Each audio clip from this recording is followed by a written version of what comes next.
While you're studying and thinking, gaze into the future and think about possible test questions. Predicting test questions is one of the best ways that you have for increasing your test scores. Do you know when I first started talking about that notion to students, they said, "Isn't that cheating?"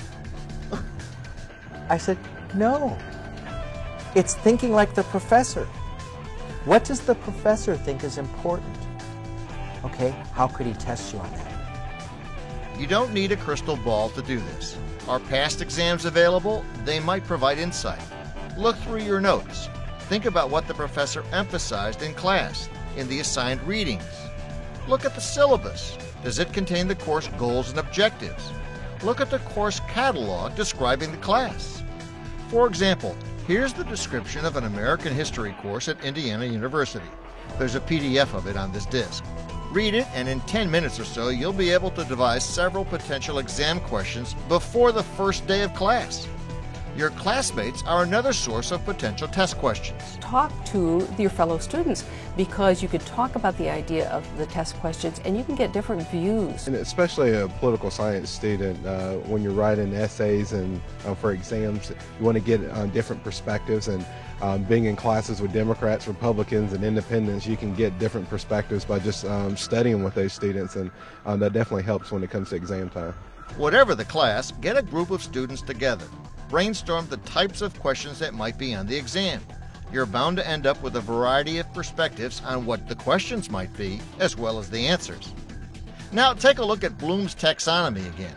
Consider the different levels of thinking. What kinds of questions can you devise? And then, of course, answer them before the exam. If you have a real good idea about where an essay question could go, absolutely spend time outlining your ideas, even practice writing. I actually might write the paper out to myself, preparing for the essay test.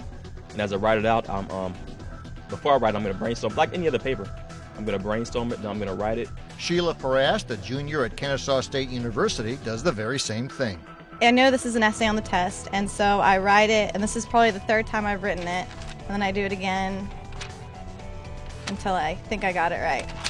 If you predict correctly, you should do well on the exam. But even if other questions are asked, the fact that you've studied the subject from several perspectives makes you better prepared. Caution: predicting test questions is a way to improve test scores. It's not a substitute for studying.